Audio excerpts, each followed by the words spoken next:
I was very mean to the girl Sania.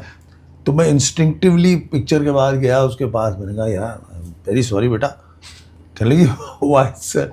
मैं कहा नहीं, मुझे मालूम नहीं था मैंने इतना जुल्म किया तुम पे। फिर जब शादी हुई तो फिर ये आए वहाँ पे, जहाँ होटल में हमारी शादी हो रही, तो कहने लगा अच्छा मुझे मालूम है तूने पंप क्यों दिया था मेरे को, इम्प्रेस करने के लिए। तो सांस के टाइम पे यही होता था कि थोड़ा नीना का जो आइडिया था अबाउट सांस, अबाउट दिस कैरेक्टर के इसको बिल्कुल डार्क करना है, वो मैंने नहीं करने दिया उसको। तो आपकी क्या यादें हैं सहारनपुर की? पहली लड़ाई भी पहली हुई, पहली बार पिटा भी होऊंगा, पहली बार पीटा भी होगा, पहला जो फैन लेटर होता है, पहला इश्क, सब कुछ वहीं हुआ है। ओके। हाँ, ये दो ह्यूमन बींग्स की शादी होती है। कुछ अच्छे रिलेशनशिप हैं, कुछ नहीं बुरे हैं, कुछ टॉक्सिक हैं, कुछ ऐसे हैं।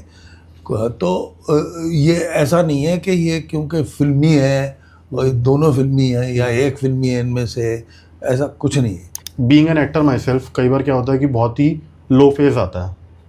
सेल्फ एम्प्लॉयड आदमी, हर आदमी साथ होता है, डॉक्टर हो चाहे वो एक्टर हो, अपने पे काम करते रहना चाहिए, वो बहुत ज़रूरी है। किताबें पढ़ो और प्लेस पढ़ो और वॉइस पे काम करो, बॉडी पे काम करो। Hi guys, welcome back to my podcast. तो आज का ये जो एपिसोड है मेरे लिए दो रीजंस के लिए बहुत स्पेशल है। पहला, ये आज हमारा सिल्वर जुबली एपिसोड है, यानी कि आज हम 25 एपिसोड्स कंप्लीट कर रहे हैं।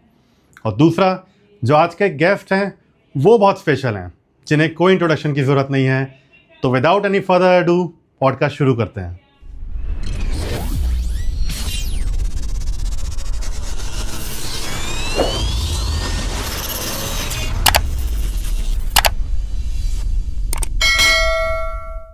तो आज के मेरे गेस्ट हैं कंवलजीत सर।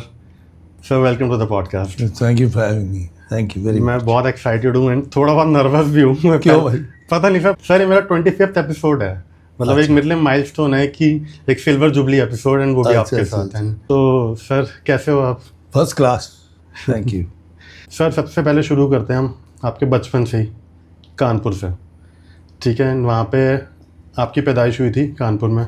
तो आपकी कानपुर की कोई यादें हैं? क्योंकि आप कानपुर तो पैदा होते ही निकल गया था। पैदा होते निकल गए थे, कोई वहाँ की कोई मेमोरी नहीं है? वहाँ की मेमोरी ये है कि हम लोग फिर वहाँ पे वापस जाते रहे। अच्छा। क्योंकि मेरी मौसी जो थी वहाँ रहती थी।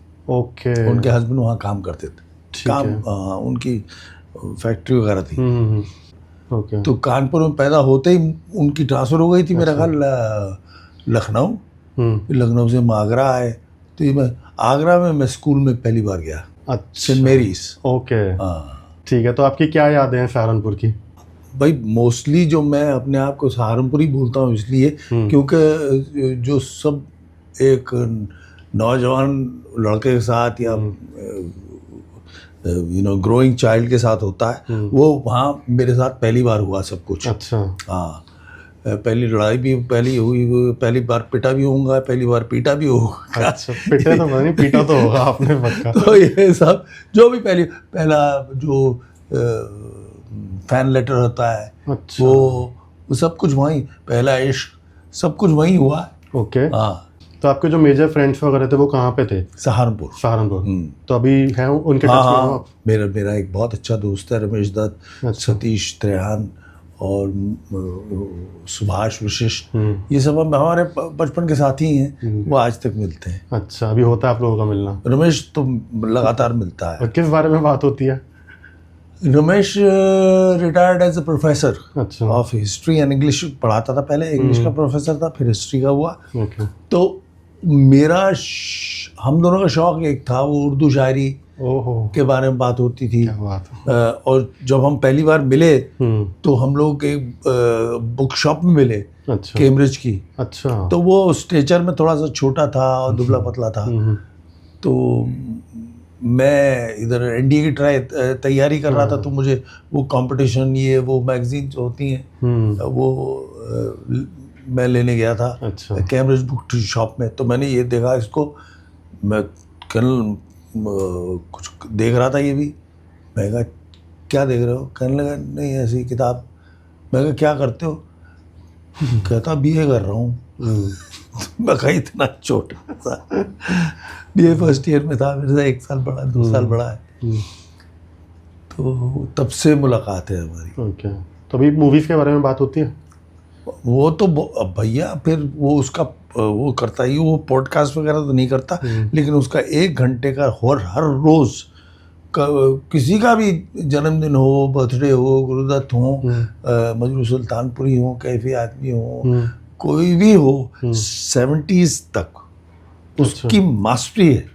फिल्म, हाँ, फिल्म में कोई भी सवाल, is an encyclopedia of films okay, and history of course. तो उनसे जब बात होती होगी बहुत कुछ सीखने को मिलता होगा। हाँ, बहुत नई नई बातें, नई नई चीज़ें पता चलती होंगी। हाँ हाँ, भाई जो भी बात तो वो सियानी करता ही है ना, टीचर है। ऐसा सियाना दोस्त होना बहुत ज़रूरी है। एटलीस्ट ये होता है ना कि तुम जब उन लोगों से मिलते हो, जैसे आज कंवल सर के साथ हम बैठे हैं, तो अभी जो बातें हमारी इससे पहले भी हुई है, बहुत चीज़ें सीखने को मिलती है इंडस्ट्री के बारे में, लोगों के बारे में, आसपास जो हमें इतनी नॉलेज नहीं है। जब मैं आपके बारे में पूरा एक बार ऑनलाइन देख भी रहा था, इतनी चीज़ें थी शायद मुझे नहीं पता थी, है ना। ठीक है। एंड सर फिर सहारनपुर से मुंबई का कैसा सफ़र था आपका, क्या हुआ था एग्जैक्टली? पता नहीं, ताश खेल रहे थे हम लोग, डीलक्स चलती थी ट्रेन में आता? ट्रेन में ताश खेल रहे थे, और साहब वो 10 रुपए जो मैं हारा हूँ वो मुझे आज तक याद है। अच्छा, हाँ, पैसे वैसे होते कहाँ थे। कौन सी ईयर की बात थी? ये बहुत ईयर भूल जाओ, हिस्ट्री भूल जाओ। मैं हिस्ट्री का ईयर के बारे में कोई बात नहीं करेंगे। हिस्ट्री का स्टूडेंट नहीं हूँ मैं फिलॉसफी का स्टूडेंट। ठीक है। और साइकोलॉजी का। तो एक्टिंग का सर आपको कब डिसाइड करा आपने, क्योंकि आप उस टाइम सहारनपुर में ऐसा कुछ कर रहे थे? नहीं, बिल्कुल नहीं। मैंने ना तो कभी थिएटर किया है ना कुछ किया है। सिर्फ मुझे उर्दू शायरी का शौक था। बाकी मैं जाना क्या है, मैं बोर्डिंग स्कूल में पढ़ा वहाँ, अच्छा, मसूरी में। उसका नाम स्कूल का हमारे सेंट जॉर्जेस कॉलेज था, और वहाँ पढ़ा। तो वहाँ से ज़्यादातर लड़के जो थे वो आर्म फोर्सेस में जाते थे। वैसे तो मेरे क्लासमेट्स जो हैं वो और दायरों में भी हैं। एक तो वाइस चांसलर भी रहे हैं। अच्छा। हमारे यहाँ बहुत लायक, हम में से सबसे लायक जो था वो राम, वो तो JNU में भी कंसल्टेंट रहा है और वगैरह। ऐसे बहुत ही इंटेलिजेंट लड़का था। और बाकी हमारे जो फौज में रहे, एक अशोक शेरोन है, वो मेजर जनरल रिटायर हुआ है। अच्छा, हाँ। और एक हरिंदर रावत है, ही वॉज कमांडिंग विक्रांत। हाँ, जब ये विक्रांत डीकमीशन हुई तो ही वॉज द कमांडर। मैं एयरफोर्स में जाना चाहता था। तो मुझे थोड़ा सा प्रॉब्लम था हियरिंग में। ओके। हाँ, तो उन्होंने मुझे लिया नहीं, और फिर मैंने डफरिन का दिया। डफरिन हमारे मतलब मर्चेंट नेवी। अच्छा। तो वो वहाँ भी नहीं आया। फिर मैंने कहा क्या करें, तो मैं अपने इसी रमेश दत्त के पास बैठा था घर में, इसका इंतज़ार कर रहा था, ये बाहर गया हुआ था। अच्छा। तो I was browsing through a magazine, मेरा ख्याल फेमिना थी, क्या थी याद भी नहीं है, फेमिना होगी या फिर फिल्म फेयर होगी। उसमें इंस्टीट्यूट का वो था, FTII का फॉर्म था। अच्छा। तो वो जब आया तो मैंने कहा यार ये इसमें एक मैगजीन, इसमें एक आर्टिकल है, वो पढ़ना चाह रहा हूँ। अच्छा। ले जाऊँ? कहने लगा हाँ। तो मैं ले गया, वो फाड़ के मैंने वापस दे दिया उसको, और भर के मैंने, एक अपना दोस्त फोटोग्राफर था। अच्छा। तो वो दुकान जब वो उसके फादर ने बंद की, उसके बाद मैं गया, उसने 3 फोटोएं ली, एक सामने से, एक इधर से, उधर से, वो भेज दिया मैंने। फिर उन्होंने मुझे वो भेजा ऑडिशन के लिए। अच्छा। पीस जो मुझे तैयार करना था, और मैं उन दिनों देवानंद का फैन था। अरे तो मैंने सारा देवानंद की तरह गर्दन हिला के याद कर लिया। फिर आपने वैसे ही उसी फॉर्म में बना के भेजा? नहीं, वो आपका अपना तरीका था? नहीं, वो क्या हुआ, दिल्ली में ऑडिशन था। दिल्ली में मेरे बहुत ही फेवरेट अंकल रहते थे, चचा। अच्छा। उनका थिएटर से कुछ लगाव बहुत था, तो वो अपार्ट फ्रॉम हिज जॉब वो थिएटर करते थे। अच्छा। हाँ, तो वो कहने लगे हबीब तनवीर हैं, बहुत बड़े डायरेक्टर थे वो। तो वो मेरे दोस्त हैं, तो मैं तुमको उनके पास ले चलता हूँ, कल तुम्हारा वो ऑडिशन है, आज उनसे बात कर लो थोड़ा सा, शायद कुछ मिल जाए सीखने को। तो मैं गया तो उन्होंने कहा क्या किया है, मैंने कहा ये ऑडिशन भेजा उन्होंने, ये मैंने रटा हुआ है। तो कहने लगे करके दिखाओ, मैंने देवानंद की तरह पूरा कर दिया और बहुत परेशान हो गए। अच्छा। तो कहने लगे देख भाई अपने अंदर से ये देवानंद निकालो। निकाल दे। तो बात मुझे समझ आ गई, मुझे समझ आया क्यों आई वो मुझे आज तक नहीं मालूम, क्योंकि मैं तो समझता था एक्टिंग तो भाई देव साहब है हमारे। तो फिर हमने सिर्फ मुंडी हिलाने की बजाय सीधा साधा किया, वो इंस्टीट्यूट वालों ने मुझे ले लिया। यश जी थे, यश चोपड़ा थे, अच्छा। हाँ, और अलकाजी थे मेरा ख्याल, और फिर हमारे head of the department Taneja sir थे, जो हमको बाद में पढ़ाया उन्होंने, एक्टिंग के महान प्रोफेसर, बहुत ही ग्रेट। तो ये सब बैठे थे, तो वहाँ उनके सामने हमने परफॉर्म किया। अच्छा। ओह, ओके, ठीक है। तो आपका बैच ऑफ 1971 था ना, FTII का? फिर सॉरी, हम ईयर के बारे में कोई बात नहीं करेंगे। FTII से फिर सत्ते पे सत्ता, वो 1982 में आई थी, वो सबको पता है, तो उसके बारे में हम बात कर सकते हैं। सत्ते पे सत्ता कैसे वो पूरा सफ़र था FTII से मूवी में आना? सबसे पहली फिल्म दास्तान-ए लैला मजनू थी। राइट। फिर शंकर हुसैन थी, कमाल साहब की डॉटर थी रुखसार, वो आई थी इंस्टीट्यूट में, तो इंस्टीट्यूट में किसी को मिलने आई थी, उनकी कोई फ्रेंड थी, वो थी हम किसी और डिपार्टमेंट में, शायद एडिटिंग में थी, डायरेक्शन में थी, मुझे याद नहीं है। अच्छा। तो हम लोग रात शाम को जो था अपना थिएटर था इंस्टीट्यूट का, वहाँ फिल्में देखते थे। वहाँ हम लोग जीते ही फिल्में देखते थे, फिल्में ही खाते थे, फिल्में ही पीते थे, फिल्में ही सब फिल्मों के सपने देखते थे। तो हम फिल्म देख रहे थे, वो पीछे बैठी थी। अच्छा। हाँ भाई, हम जवान आदमी थे उन दिनों, तो I was commenting on whatever was going on in the screen, तो वो बड़ी कुछ she was charmed by it apparently। तो she went and told Kamal मुरई साहब कि भाई वो उस वक्त बना रहे थे शंकर हुसैन। अच्छा। तो कहने लगे आपका हुसैन मुझे मिल गया। तो Hussain was such a young man, you know, very charming, outgoing, loving. तो फिर कमाल साहब ने मुझे बुलाया, पाकिज़ा के बाद बना रहे थे, तो उन्होंने कहा हम क्विकी बना रहे हैं। अच्छा। तो उस क्विकी को 3 साल लग गए, समझे ना। तो उस दौरान में मेरी ये दास्तान-ए लैला मजनू आ गई। तो वो मुझे रवेल साहब ने साइन किया था। अच्छा। 3 फिल्मों के लिए, HS रवेल, जिन्होंने अपन लैला मजनू बनाई चिंटू के साथ। तो जब चिंटू के लिए लिया, तो मेरे पास ये दास्तान-ए लैला मजनू आई, तो मैंने दास्तान-ए लैला मजनू कर ली। अच्छा। क्योंकि मुझे तो काम करना था, मुझे तो काम का शौक है बस। तो रवेल साहब ने फ़ोन किया मुझे कि भाई तुम दास्तान-ए लैला मजनू कैसे कर रहे हो, मैं तुमको मालूम है मैं लैला मजनू बना रहा हूँ। मैं कहा आप बना सकते हैं लैला मजनू, मुझे 3 फिल्में साइन करने के बाद, तो मैं क्यों नहीं कुछ कर सकता, जो मैं चाहूँगा मैं करूँगा। तो मतलब वो मुझे ठीक नहीं लगा उनका रवैया। खैर, तो फिर हाँ, वो दास्तान लैला मजनू रिलीज़ हो गई। फिर और कुछ भी हुआ। फिर मुझे ब्रेक मिला बहुत बड़ा, पत्थर के लोग। अच्छा। ओके। उसमें अमित भाई थे, अमिताभ बच्चन, और शत्रु भाई थे, शत्रुघ्न सिन्हा, और मैं, 3 लोग थे। ओके। हाँ, और वो बड़ा स्क्रीन होती थी उन दिनों, पता नहीं अब है कि नहीं। स्क्रीन में सेंटर पेज बहुत बड़ा एडवर्टाइजमेंट आया था कि launching with writers was Salim Javed, director was ये राज सिप्पी। ओह, समझे ना।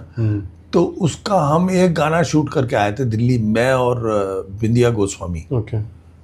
उसके बाद कुछ आपस में इनका झगड़ा वगड़ा हो गया, वो फिल्म बनी नहीं, शेल्व हो गई वो। शेल्व हो गई। तो मीनवाइल इसने शुरू करने वाला था, राज सिप्पी, उसको हम डड्डू बोलते, डड्डू उसका घर का नाम था, डड्डू सिप्पी।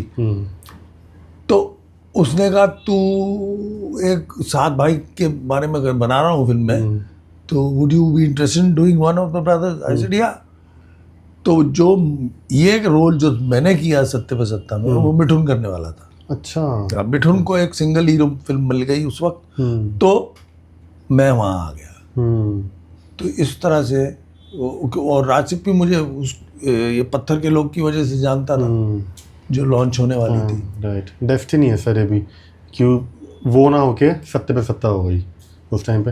बट सर इतनी बड़ी मल्टीकास्ट मूवीज़ में, क्योंकि बहुत बार एक्टर्स के लिए सुना जाता है कि नहीं हमें सोलो पिक्चर करनी है जिसके अंदर लीड हो, तो आपको लगता है कि इतनी बड़ी मल्टीकास्ट मूवी, वो भी at the beginning of your career, वो आपको क्या लगता है कहीं कुछ इनसिक्योरिटी थी कि साथ तो हीरो हैं? नहीं, मैं ये सब नहीं सोचता। एक बार काम शुरू कर दिया तो काम करता हूँ। और we had a great time. हम लोग सब कश्मीर में शॉट द फिल्म, तो उसमें it was more fun than work. अच्छा। एंड एक्सपीरियंस कैसा रहा फिर अमिताभ बच्चन के साथ काम करके? एंड अभी आप लोग टच में हैं? हाँ, मिलना होता है आप लोगों का? He is a very fine gentleman. अच्छा। और बल्कि मेरा बेटा जो है वो पेंटर है, इज एन आर्टिस्ट। अच्छा। तो उसकी सोलो एग्जीबिशन थी जहांगीर में, तो he came for the opening. Oh wow. Javed Sahab, वो जयादी एंड शबाना वो देयर अच्छा। For the opening. तो बहुत मोहब्बत तो बहुत है। बट वो बॉन्ड अच्छा बन गया होगा उस टाइम जो साथ भाई थे पूरे टाइम? बिल्कुल बिल्कुल के साथ उस वक्त तो हम लोग शूटिंग के बाद वहीं बैठते थे इकट्ठे। मैंने वो कहानी सुनी है आपकी, पार्टी चलती थी, आफ्टर पार्टी चलती थी आफ्टर शूट। ठीक है। एंड सर जिस टाइम पे 1984 के राइट्स हुए थे, अगर हम राइट्स की बात करें, आप भी सिख हैं वैसे, है ना? आपके father? I was born in a Sikh family. Right. Then आप हमेशा से कटफट रहे हैं? हाँ। ओके। तो 1984 राइट्स का आपको कुछ है, कोई मेमोरी है 84 राइट्स के? क्या हुआ था उस टाइम? मेमोरी तो क्या है कि मैं तो बॉम्बे में था, तो फादर गए हुए थे इधर कानपुर। अच्छा। मदर और फादर दोनों। तो जब वापस आए थे तो ये राइड शुरू हो गए थे। अच्छा, तब तक वो आ गए थे वापस? नहीं, वो ट्रेन में सफ़र कर रहे थे।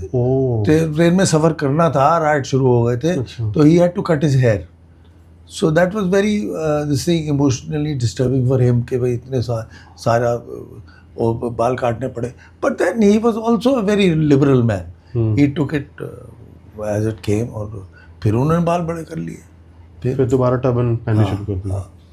ओके। बट वो मोमेंट इमेजिन करके भी कि तुम्हें फोर्सफुली वो चीज़ करनी पड़ रही है? हाँ, नहीं, वो जिस आदमी को जिस अपने लिबास से या अपने लुक से वो इतनी बचपन से अब तक रहा है, वो उसको फोर्सफुली अगर करना पड़े, बाल काटने पड़े, दाढ़ी काटनी पड़े या वोट, तो वो उनको तो दुख हुआ ही होगा। मुझे मालूम है, मैं था नहीं उस वक्त वहाँ, पर मुझे उस वक्त बहुत परेशान किया इस बात ने। लेकिन फिर बट कभी घर में बात नहीं हुई उस बारे में उसके बाद? ना राइट्स के बारे में कभी कोई बात नहीं हुई? कभी रिलेटिव्स में जो लोग कानपुर में थे उस टाइम पे? नहीं, कानपुर में तो मेरे जो रिलेटिव वहाँ थे पंजाब में, वो ज़रा ज़्यादा पैशनेट थे about this, but not Kanpur UP में हम लोग को ज़्यादा पता नहीं था, है ना। मैं आई एम मोर अटैच्ड क्या, I am not expose to Punjab culture much because I have never lived in Punjab. Okay. मैं तो यूपी में रहा हूँ सारी उम्र, फ्रॉम कानपुर टू सहारनपुर। फिर अब महाराष्ट्र हो गए। महाराष्ट्र में सबसे ज़्यादा तो महाराष्ट्र में रहा हूँ, तो मैं यहाँ का हूँ, कर्म भूमि। बट कभी आप जाते हो नॉर्थ साइड पे? हाँ। रिलेटिव्स आपके अभी भी हैं नॉर्थ में? रिलेटिव हाँ, कब मेरे जलंधर में है। अच्छा, जलंधर में। हाँ, ओके। जलंधर में है। और सहारनपुर में मेरे दोस्त हैं, तो मैं अगर मसूरी में स्कूल में जाता हूँ कभी कभी वहाँ पे। अभी भी अब तो शिमला जा रहा हूँ मैं, खैर। लेकिन जब जाता हूँ, कभी देहरादून में शूट हुआ, कभी दिल्ली में शूट हुआ, तो all of them come over. Punjab में शूट हुआ, चंडीगढ़ में, तो वहाँ आ जाते हैं उसी होटल में, वो भी कमरा बुक कर लेते हैं, तो मैं शूटिंग के बाद हम लोग बैठ जाते हैं। सही है। सर आपकी मैरिड लाइफ के बारे में थोड़ी बात करें तो अनुराधा मैम अशोक कुमार सर की वो ग्रैंड डॉटर है ना, देन कैसे आप लोग मिले थे अनुराधा मैम एंड आप? हम लोग फिल्म कर रहे थे जौहर पैलेस में। अच्छा। तो उसमें शबाना मेरे ऑपोजिट थी, मिठुन के ऑपोजिट पूनम ढिल्लन थी, और ये जो थी ये सबसे तीसरी बहन थी, छोटी अच्छा। सबकी, सबसे। तो इसकी मदर लेके आई थी। इसकी जो इनकी मासी थी वो हमारे साथ इंस्टीट्यूट में पढ़ती थी, प्रीति गांगुली। ओके। तो इस वजह से मेरा थोड़ा कनेक्शन था, इससे मिला नहीं था मैं उससे पहले। तो जब ये आई तो फिर हम वहाँ पे मेरा ख्याल 8-10-12 दिन थे, तो जान पहचान हो गई। पर उसके बाद ये चली गई और फिर हम भी दूसरे काम में बिजी हो गए। तो हुआ क्या कि ये then she got a film as a single heroine, तो इसने वो फिल्म छोड़ दी। ओके। जिसमें वो थी पहले मेरे साथ। तो फिर वो पल्लवी जोशी आई थी उसमें। अच्छा। ये फिर मेरी हम लोग फिर we didn't meet for a long time. एक सीरियल बन रहा था छपते छपते, अच्छा। वो सिप्पी फिल्म वाले बना रहे थे, रमेश जी और उनके फादर। तो उसमें सारिका मेरे ऑपोजिट थी। सारिका हम लोग हाफ वे वो थे, कर रहे थे, पायलट बना रहे थे। अच्छा। तो वो निकल गई, वो चली गई मद्रास। अच्छा। तो सब परेशान कि भाई अब हीरोइन किसको लेना है, ये वो। तो मेरे जहन में आया कि यार वो लड़की आई थी, अच्छी थी, she was a good actress. तो मैंने अपने प्रोड्यूसर से बात की कि वो अनुराधा पटेल हैं। Then they got in touch with her and she agreed to it. अच्छा। तो उसके बाद हम लोग बॉन्ड बाकायदा मिले। हाँ। ओके। एंड सर, एक एक्ट्रेस से मैरी करना कैसे आप लोगों ने टाइम मैनेज करा उसके बाद, क्योंकि दोनों के शूट्स बहुत कम टाइम मिलता होगा साथ में। एंड कभी कोई होता है कि सेम फील्ड सेम फ्रेटर्निटी से होने से कि कभी कुछ आइडियाज क्लैश कर गए या बेनिफिट हुआ उस चीज़ का कि कॉमन टॉपिक्स मिल जाते थे? नहीं, ये दो ह्यूमन बींग्स की शादी होती है, और हर दो ह्यूमन बींग्स जो हैं जैसे एक दूसरे के साथ बिहेव करते हैं। कुछ अच्छे रिलेशनशिप हैं, कुछ नहीं बुरे हैं, कुछ टॉक्सिक हैं, कुछ ऐसे हैं। तो ये ऐसा नहीं है कि ये क्योंकि फिल्मी है और दोनों फिल्मी हैं या एक फिल्मी है इनमें से, ऐसा कुछ नहीं है। It is the combination, combined effort of two human beings to make a marriage good or bad or whatever. Okay. क्योंकि आदमी सारा दिन अगर वही बात करेगा और घर पे भी वही बात करेगा तो फिर ना हो जाता तो उससे हट के। और मैं ये कोशिश करता था कि मेरे जो दोस्त हैं, जो पर्सनल दोस्त हैं, वो आउटसाइड फिल्म्स भी हों ताकि कुछ और भी बात करने को बात हो। राइट। हाँ, ये। एंड अशोक कुमार सर की कोई मेमोरी? दादा मुनि के साथ मैं एक फिल्म भी की है मैंने। तो वो उनको भी अस्थमा था, मुझे भी उस वक्त अस्थमा था थोड़ा। अच्छा। हाँ, तो मैं पंप यूज़ करता था। मेरा पंप ये लोग लाते थे, क्रू जो कैबिन क्रू होता ना। अच्छा। तो ये बाहर से लाते थे, वो बाहर ही मिलता था। और ये जो यूज़ करते थे बहुत अजीब सा था। हाँ, वो लिक्विड डाल के पता नहीं क्या करके। अच्छा। तो इतना बड़ा सा। तो मैंने इनको बोला आप ये क्यों नहीं यूज़ करते इतना सा? तो कहले ये क्या है? फिर मैंने उनको दिखाया, ये तो बहुत अच्छा है, कहाँ से लाया? तो मेरे पास एक्स्ट्रा जो पड़े हुए थे मैंने 2-3 इनको दे दिए। ये शादी से पहले की बात है? हाँ, शादी से पहले की बात। बड़े खुश हुए। फिर जब शादी हुई तो फिर ये आए वहाँ पे, जहाँ होटल में हमारी शादी हो रही, तो कहने लगा अच्छा मुझे मालूम है तूने पंप क्यों दिया था मेरे को, इम्प्रेस करने के लिए। तो उनका चलता रहता था। But he never let the child in him die. That was the most beautiful part of his personality. Yeah. Right. And sir, इतनी सारी मूवीज करने के बाद आपने फिर टेलीविजन भी बहुत करा था। बहुत। आपका डिसीजन उस टाइम पे सही था या फिर आपको अभी लगता है कि नहीं, वो फिल्म ही कंटिन्यू करनी चाहिए थी मेरे को? नहीं, कंटिन्यू के बाद देखो भैया, जो काम मिलता रहता तो हम करते। अच्छा। आपने कभी डिफरेंशिएट नहीं करा उस चीज़ में? मैं आया था सहारनपुर से। यहाँ हम लोग 3 लड़के जो थे एक कमरे में रहते थे, और उसमें कुछ चूहे भी थे। अच्छा। तो ऐसे माहौल से निकलने के लिए you needed to earn money and go on living, so that you know, तो आगे देखना बड़ा ज़रूरी है। तो whatever came my way, I was a very popular model also during those days. मैं, दीपक पराशर और एंडी बलराज, अच्छा। हम तीनों ने बड़ा काम किया है मॉडलिंग में। और फिर उसके बाद टेलीविज़न में, क्योंकि फिल्में मिलना थोड़ा सा बंद हो गया था, Okay. या मतलब इतनी नहीं मिल रही थी, तो मुझे जब ये मिली और सिप्पीज बना रहे थे, Sippys are big company, big banner, तो ये लोग बना रहे थे, तो फिर आई वेंट फॉर छपते छपते, और छपते छपते के ही एक्टर उन्होंने बुनियाद में लिए थे। बुनियाद इज अ लैंडमार्क। तो आपको लगा उसके बाद कुछ चीज़ें चेंज हुई हैं बुनियाद के बाद?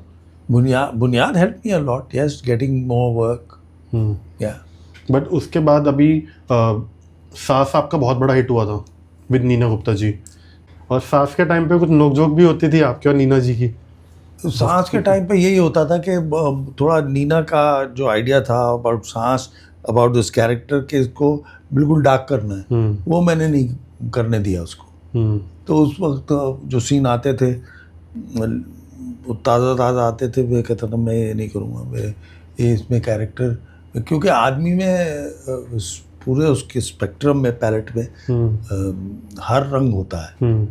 जो रंग ज़्यादा होता है उसका, वो उसका बेसिक पर्सनैलिटी है। तो आप ब्लैक और white, you can't just paint black and white character, there are other colours also to the man, to a human being, वो ज़रूरी है। बट वो हमेशा प्रोफेशनली रहा है, वो कभी पर्सनल नहीं गया ना वो? नहीं, वो सिर्फ प्रोफेशनली सेट पे खत्म। हाँ बिल्कुल, आर्टिस्टिक डिफरेंसेस थे, बाकी कुछ नहीं था।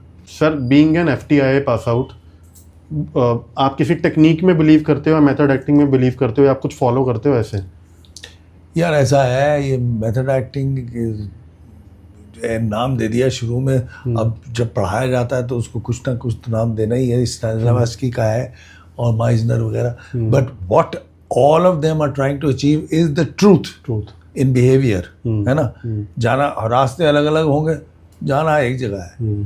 तो फिर उसके as you go on working, you discover your own method.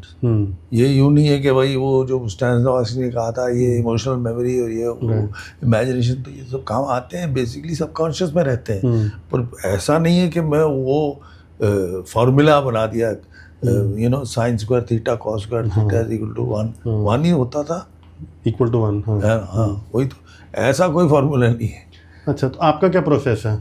मेरा प्रोसेस जो है वो डिफाइन नहीं कर सकता मैं, it is an inner process, and the outer defines it more. पहले प्रिपरेशन जो होती है लाइंस की, remembrance is very important, you have to remember your lines, and then आपकी स्टडी क्या है, आप पढ़ते कितना है, आपकी ऑब्जर्वेशन क्या है, एक्टर को सब दुनिया जो है बड़ी क्लोजली देखनी पड़ती है, वो है सबसे बड़ी ट्रेनिंग, तो वो है। अच्छा सर, अगर हम मिसेस की बात करते हैं जो भी रिसेंटली आई है, बहुत अच्छा फीडबैक भी आया है मिसेस को लेकर, अच्छे रिव्यूज़ आए हैं। हम शुरू करेंगे टेक्निक से ही। जो आपका करेक्टर था उसके अंदर, जो फादर इन लॉ का करेक्टर था, अब आपने बोला कि सबका एक प्रोसेस होता है, खुद एक डेवलप हो जाता है विद टाइम। जब आपको ये रीच आउट किया गया था इस स्क्रिप्ट के लिए, तो उस टाइम पे आपका क्या प्रोसेस था? मुझे लगता है कि आप रियल में तो ऐसे नहीं हो गए। नहीं, सवाल ही नहीं बना होता यार। तो आपका क्या प्रोसेस था जब वो आपने स्क्रिप्ट पढ़ी या नरेशन सुना उस टाइम पे? देखो, ये क्या है, क्लीशे परफॉर्मेंस भी हो सकती थी, हो, या जनरली क्लीशे परफॉर्मेंस होती, राइट। मेरे दिमाग में कुछ और आया, मैंने कर दिया। लेकिन जो वो है पेट्रियार्क, यू नो, मैंने देखा यार इनकी जीन्स में होता है ये, इनको पता भी नहीं लगता कि ये जुल्म कर रहे हैं कि नहीं कर रहे हैं, है ना। वो कहते हैं जो कह रहा है वो सही है यार, बिल्कुल सही है। तो उसमें जो चीज़ सही लगती है उसको एम्फसाइज करने का क्या मतलब है? ऐसा बढ़ाओ उसको, मुझे मालूम है अगर मैंने उसको बोल दिया बैठ जाओ, तो इतने में वो बैठ जाएगा, उसकी हिम्मत नहीं है कि वो मना करे। लेकिन आदमी को कुर्सी मिल जाए तो ऐसे ही खाऊंगा चौड़ा होने लगता है, ये चक्कर। बाकी हाँ, मैं भूल गया था। इसके बाद मैंने 4 फिल्में और की। भूल गए थे मतलब कि क्या किया मैंने इसमें? अच्छा। मुझे सिर्फ यही याद था कि मैंने खाना बहुत खाया है टेबल पर बैठ। अच्छा। मोस्टली टेबल पे सीन हुए और खाना बहुत खाता था, खाना मजे का होता था, जिसको मुझे क्रिटिसाइज करना पड़ता था, है ना।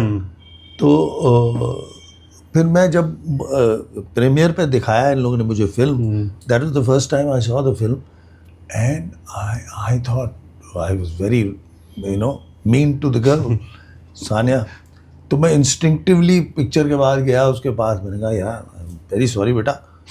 कहने लगी व्हाई सर? मैं कहा नहीं, मुझे मालूम नहीं था मैंने इतना जुल्म किया तुम पे। तो ये है आपका रियलाइज नहीं हुआ शूट करते टाइम कि ना।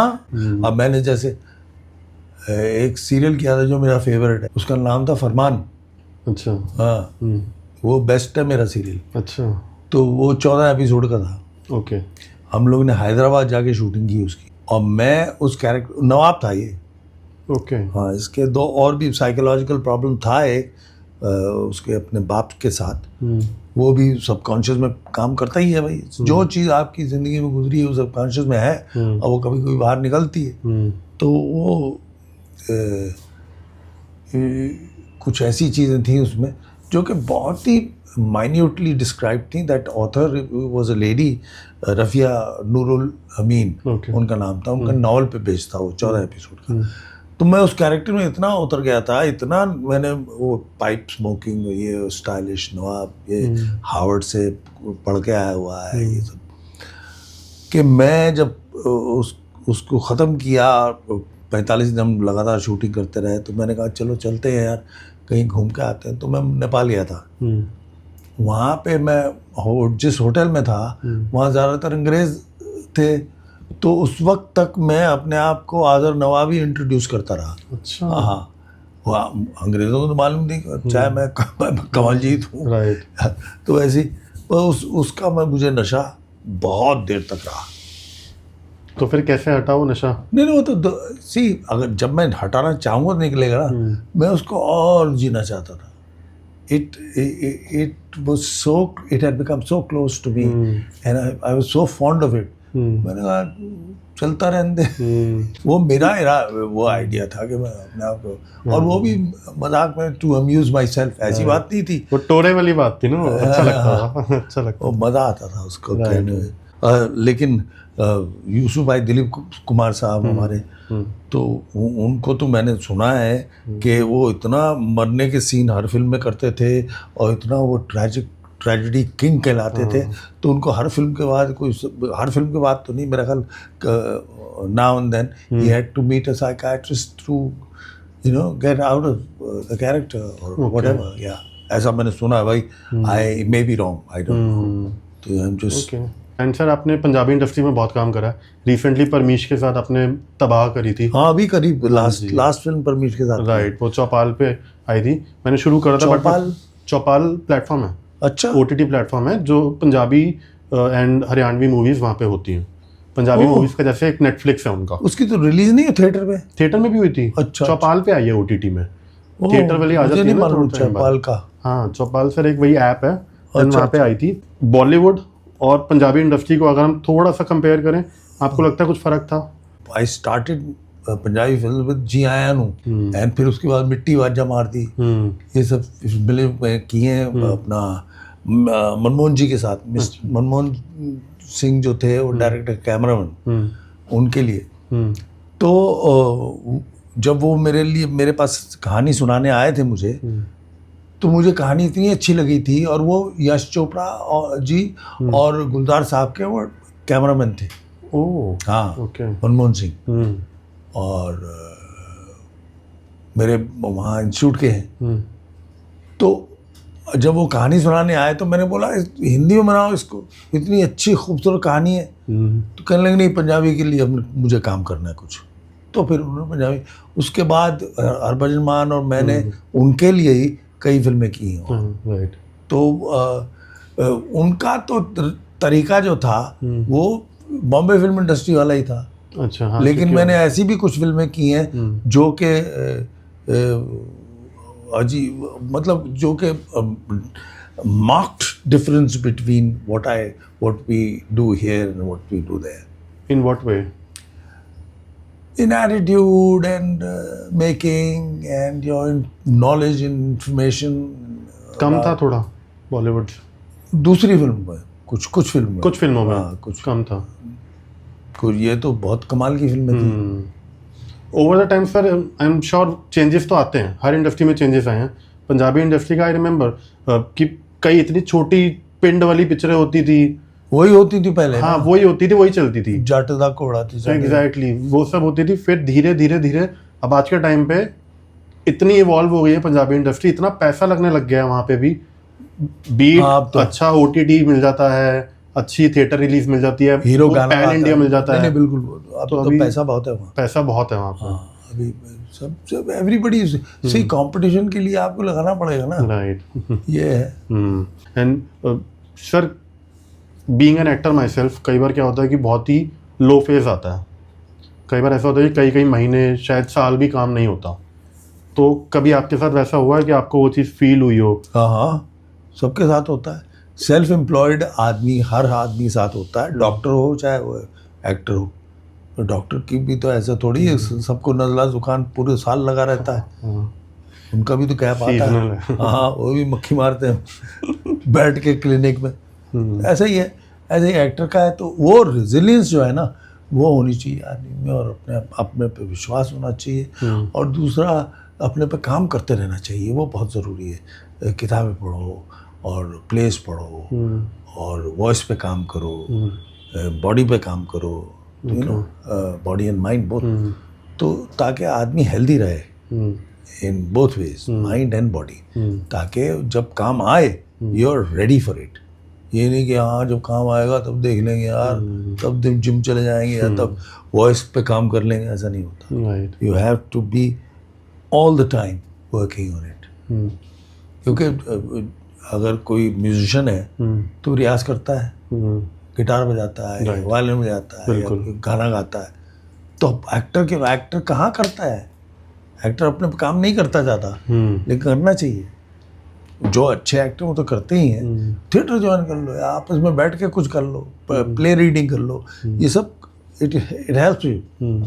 बाकी आपका जो ऑफ डेज होते हैं, जब शूट डेज नहीं होते हैं, आपका क्या रूटीन होता है? आप क्या करते हो उस टाइम? देखो, मैं I was a fairly good tennis players. अच्छा। हाँ, टेनिस बहुत खेलता था, 30-40 साल मैंने टेनिस खेला। फिर मैं टेनिस हो, but I go for a walk and I go to the gym. तो अपने आप को तो ज़रा फिट रखने की कोशिश करो। और फिर मैंने जैसे कहा है, अपने क्राफ्ट पे काम करो, तलफ़ुज़ पे काम करो, स्पीच पे काम करो, है ना। I do you know poetry बड़ी काम करती है एक्टर पे। तो आप रीड करते हैं पोइट्री या बोल के? हाँ, रीड भी करते हैं, मुझे याद भी है और रीड भी करता हूँ। हाँ, और मुझे उर्दू शायरी का शौक भी बहुत है।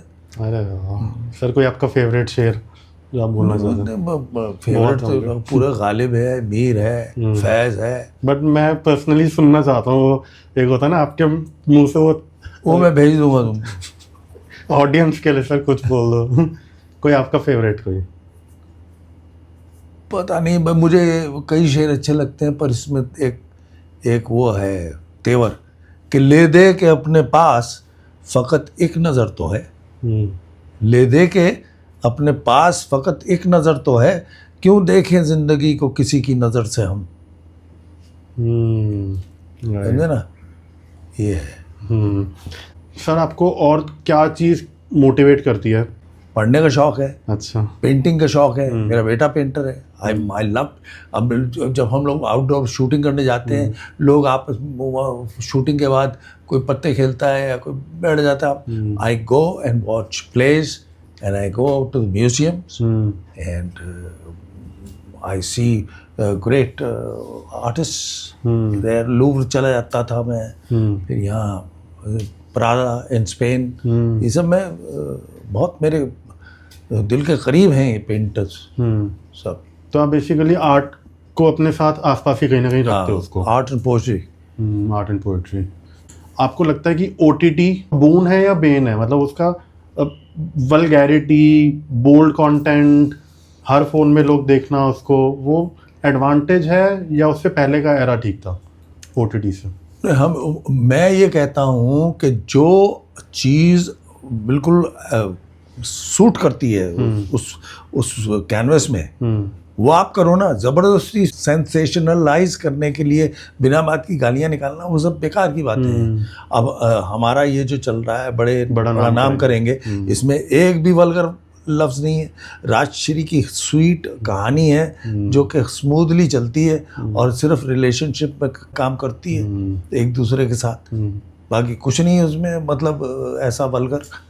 तो ऐसी भी कहानियाँ चल रही हैं, अब शायद लोग देखें और समझें ये बात को, वरना पहले तो शुरू में तो लोगों को भी नई चीज़ मिल रही थी, गालियाँ और ये फ्रीडम। हाँ, तो उन्होंने कहा भाई, क्योंकि अभी ना कई बार होता है कि जैसे पेरेंट्स के साथ बैठे हैं ना, कोई हमने समझो वेब सीरीज लगा दी, हाँ, वो देख नहीं सकते आप, क्या मतलब कितना अनकंफर्टेबल हो जाता है वो। वही। बट कहीं ना कहीं काम पे कुछ इम्पैक्ट पड़ा आफ्टर वेब OTT आने के बाद? पता नहीं, मैंने तो इससे पहले OTT में ही है ना, मिसेस भी तो OTT में ही है। मिसेस, हाँ, वो मूवी हो गई है वो मूवी है, और वो उससे पहले मैंने वो जो हाईजैक पे बनी थी फिल्म IC-814, हाँ, वो उसमें किया है। हाँ, वो देखा। उसमें एक गाली तो मैंने भी दी है। जरूरी थी? अंग्रेज, हाँ जरूरी थी, नहीं तो मैं नहीं देता, मैं मना करता। मैं देखो, अभी जैसे मैं एंड में आई थॉट ये जो पेट्रियार्क है उस सीरीज में बड़ा नाम करेंगे। I was of the opinion के रोना नहीं चाहिए यार इस कैरेक्टर बाद में, लेकिन उन डायरेक्टर जो है वो पूरा कैनवस देखता है, हम देखते हैं सिर्फ नैरो विजन है हमारी, सिर्फ हम अपना कैरेक्टर देखते हैं। तो मुझे लग रहा था नहीं देख, लेकिन पलाश जी ने मुझे मेरे साथ बात की और उन्होंने मुझे मुतमईन कर दिया, convince me, and I cried that, and when I was doing it I had no qualm, मतलब मैं रिलक्टेंटली काम नहीं करता हूँ। जब मैंने ठान लिया है कि भाई हाँ this is right, so I will give my 100% to it, and it worked on the screen. रोना आसान है? नहीं, रोना आसान नहीं, वैसे तो कुछ करना, हंसना भी आसान नहीं है। हंसना तो बहुत मुश्किल है। I agree. समझे ना? तो ये सब चीज़ें तो जब तक चीज़ अंदर से नहीं आती, अगर ट्रूथफुल नहीं है तो इट विल बी ऑकवर्ड। आपका सिर्फ ऐसे चुपचाप बैठ के सुनना मुझे will be false if it's not coming from here, right. if it's not coming from inside, if you're not actually listening. हमारे एक्टर्स में ज़्यादातर सुनना बहुत ज़रूरी है, जो कि करते नहीं, सुनते नहीं लोग मोस्टली। राइट। ये तो क्या प्रोसेस होता है सर रोने का? कुछ प्रोसेस चल रहा होता है, कुछ चल रहा होता है, प्रोसेस नहीं होता।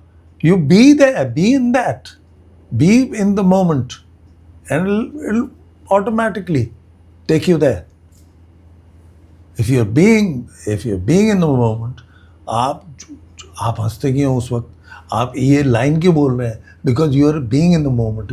आपका रिलेशनशिप क्या है इसके साथ, वो लाइन रेलेवेंट हो जाती है और आप बोलते हैं और अंदर से निकलती है। ऐसे ही रोना भी अंदर से निकलता है, हंसी भी अंदर से निकलती है, सरकाज़म भी, सब कुछ। ये जो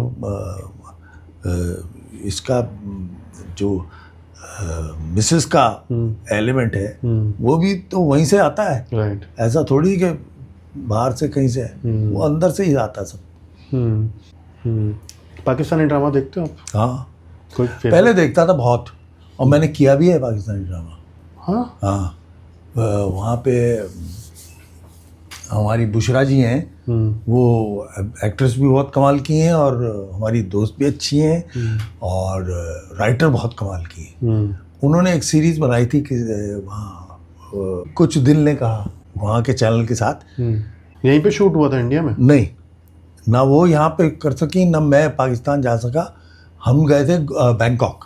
अच्छा, बैंकॉक में शूट किया है। ये और कहानी भी ऐसी थी कुछ, वो हम लोग वो कराची जा रही होती हैं, मैं बॉम्बे आ रहा होता हूँ, तो हम दोनों का कुछ ऐसा होता है कि बैंकॉक में प्लेन जो है वो एक दिन का हॉल्ट होता है। हाँ, यहाँ हॉल्ट होता है, कुछ होता है, अब मुझे याद नहीं, काफ़ी देर पहले किया था।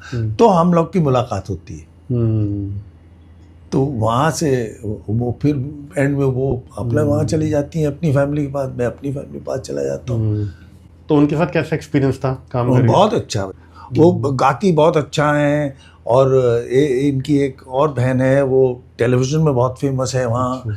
और एक और बहन है जो कि मैं गया था जब, तो मैं इनके घर भी गया था, तो वहाँ पे सब मिला मैं उनको।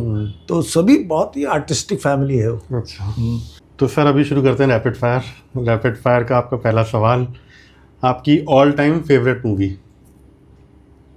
और वैसे तो यार बहुत हैं, अब एक बताना बड़ा मुश्किल होता है वैसे, लेकिन ऑल टाइम मुझे गॉडफादर का नाम लूँगा मैं। और बॉलीवुड की कोई? बॉलीवुड गंगा जमुना। अच्छा, ओके, ठीक है। आपका अगला सवाल, कोई ऐसी बुक या कोई ऐसी मूवी जो हर एक एक्टर को देखनी चाहिए या पढ़नी चाहिए? किताबें तो खैर सभी पढ़नी चाहिए। कोई पर्सनल कोई रिकमेंडेशन? हाँ, ये स्टैनिस्लावस्की की एन एक्टर प्रिपेयर्स है, वो पढ़ लें। और उनकी लाइफ इन आर्ट है, और बिल्डिंग ऑफ अ कैरेक्टर ऐसा ये है। और माइजनर ने पता नहीं, वो तो यूट्यूब में उनके लेक्चर्स हैं, बड़े अच्छे हैं। राइट, कोई ऐसी कोई मूवी जो देखनी चाहिए? गॉडफादर, आई एम श्योर हाँ, वो तो बहुत लर्निंग होगी उसमें। एक्टर को सब काम कर, देखिए अगर आप शायर बनना चाहते हैं तो you have to read all the good poetry. मतलब अगर आप मीडियोकर बनेंगे, पढ़ेंगे, तो उससे आगे तो पढ़ नहीं सकते। तो बेस्ट ये है कि आप गालिब अमीर पढ़िए अगर आपको शायर बनना है। और अगर राइटर बनना है तो you have to read all the fantastic writers that are there across this world. Okay, ठीक है सर। आपकी कोई ऐसी मूवी जिसको वो रिकॉग्निशन नहीं मिला जो वो डिजर्व करती थी, ऐसी कोई मूवी आपको लगती है? शर्त। ओके, ठीक है सर। और टेलीविज़न, फिल्म्स या वेब? फिल्म्स। हाँ, ओके, ठीक है। और सर कोई ऐसा फिल्म या कोई ऐसा टेलीविज़न शो जो आप रिग्रेट करते हो नो बोलना? कोई ऐसी कोई फिल्म या शो याद है आपको? नहीं, मैं तो नो बोलता ही नहीं था, जो आता। ऐसा कुछ भी नहीं है? हाँ, ऐसा तो नहीं है। ठीक है। एंड आपकी जितनी भी मूवीज़ हैं एंड जो सीरियल्स आपने करे हैं, आपका सबसे चैलेंजिंग रोल कौन सा था जो आपको एज अ पर्सन फील हुआ? मुझे फरमान अपना चैलेंजिंग ठीक लगता है। ओके, ठीक है। And sir, if you go back in time, younger Kanwaljit Singh को आप क्या एडवाइस देना चाहोगे जो अभी मुंबई आए हैं just?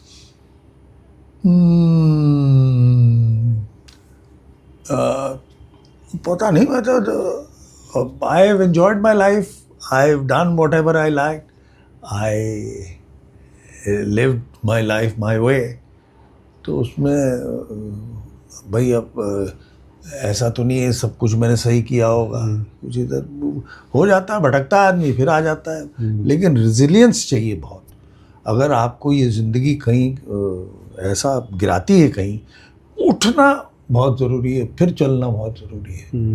Never give up. Never give up, ये बहुत ज़रूरी है। ओके सर, कभी भी शूट पर जाने से पहले कोई आपका सुपरस्टिशन या कोई रिचुअल होता है? कोई भी शूट पे कुछ भी फॉलो नहीं करते? नहीं, कुछ नहीं करता। ठीक है। बहुत लोगों का होता है ना कि सचिन के बारे में बात बोली जाती थी, कई एक्टर्स के बारे में बोला जाता है कि वो पहले लेफ्ट साइड का शू पहनते हैं पहले। अनिल भाई तो हाँ, वो महेंद्र अमरनाथ लाल रुमाल रखते थे। तो ये सब तो करते ही हैं। राइट, ठीक है। एंड सर, कोई टीवी या सीरियल जो आपने एक्सपेक्ट नहीं किया था लेकिन वो हिट हो गया? ये मिसेस। एक्सपेक्टेड नहीं था आपको? मुझे समझ नहीं आई इतना बड़ा हिट, क्योंकि ये चीज़ है तो रिग्रेसिव, मतलब ये सदियों से चली आ रही है। कोई ऐसी बात भी नहीं थी कि हम नई बात बता रहे हैं, और एक ऑलरेडी साउथ में बन चुकी है फिल्म। राइट। तो इसका इतना बड़ा हिट होना, ये मुझे मेरी इमेजिनेशन से बाहर। But good happen for good. ठीक है। एंड सर, इंडस्ट्री से कौन सा ऐसा आखिरी बंदा था जिससे आपने फ़ोन पे बात करी थी? ये सब हमारा जो बैच है, शबाना, जरीना, हमारा जो ग्रुप है उसमें बात होती रहती है। व्हाट्सएप ग्रुप पे? हाँ। तो हाँ, व्हाट्सएप ग्रुप है, उसमें हम लोग कभी कभी फ़ोन भी कर देते हैं। हाँ, और एक सहारनपुर का ग्रुप है। अच्छा, बॉयज़ ग्रुप? हाँ, नहीं बॉयज़ नहीं, उसमें दो सब है, सारे हैं। हमारा जो बॉयज़ ग्रुप है वो सेंट जॉर्जेस का है। अच्छा, मसूरी? हाँ, मसूरी का है।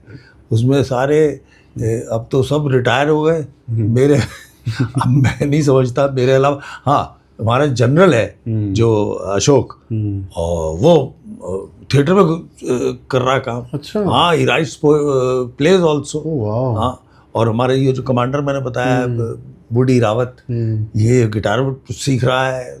तो ये बहुत कमाल के एंटरप्राइजिंग लोग हैं। ठीक है। एंड सर, आपके कोई फेवरेट 3 गाने जो ऐसा होता है कि आप गाड़ी में हो, घर पे हो, वो आप चला देते हो? एक होता है ना, एक मूड रिफ्रेश होने के लिए।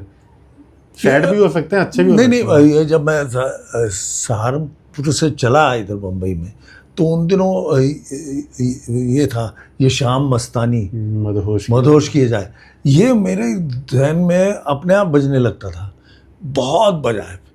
फिर उसके बाद आजकल तो मैं सब कुछ सुन लेता हूँ। आजकल मुझे मुझे मुझे ये वेस्टर्न क्लासिकल भी बहुत अच्छा लगता है। अच्छा। हाँ, ये मैं सुनता रहता हूँ। ओके, ठीक है। एंड सर, कोई ऐसा director from the golden era जिनके साथ आप चाहते थे कि आप काम करो उस टाइम पे? उस टाइम पे काम वो थे ही नहीं, लेकिन गुरुदत्त हुए। इनके साथ ऐसे ड्रीम डायरेक्टर थे पापा। वो गुरुदत्त थे, और बाकी जिनके साथ भी मैंने काम किया है, अब गोल्डी आनंद, विजय आनंद थे, और लेख जी के साथ मेरा बहुत अच्छा रिश्ता रहा है।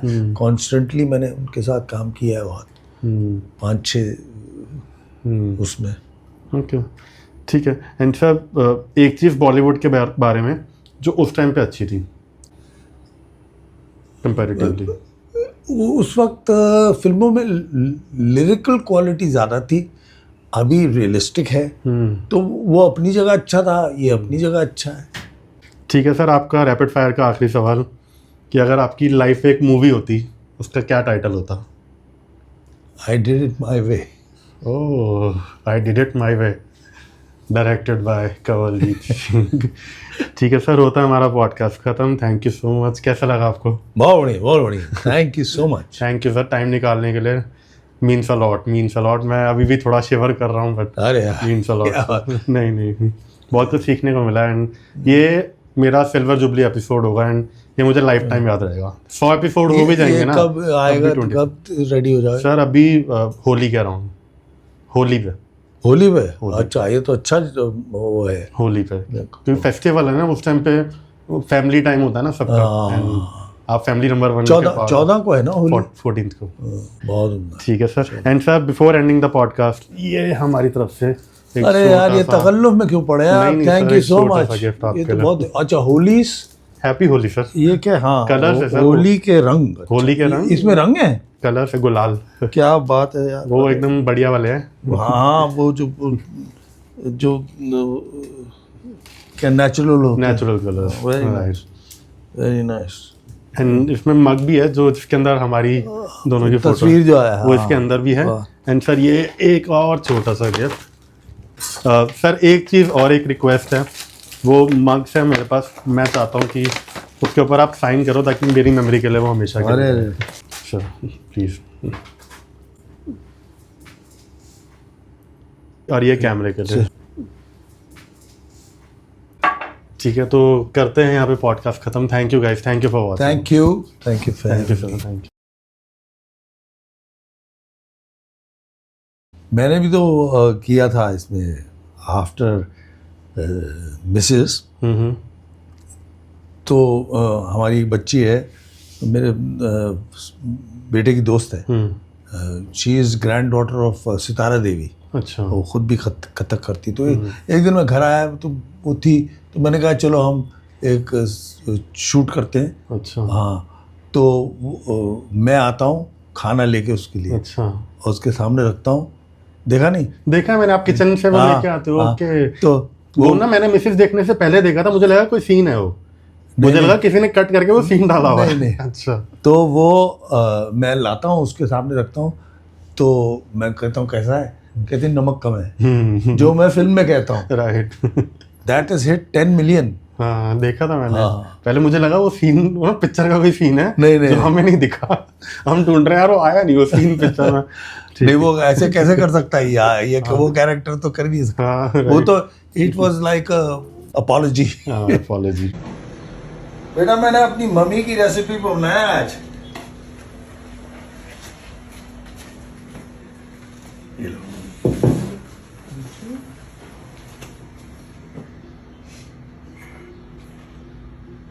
कैसा है? नमक कम है।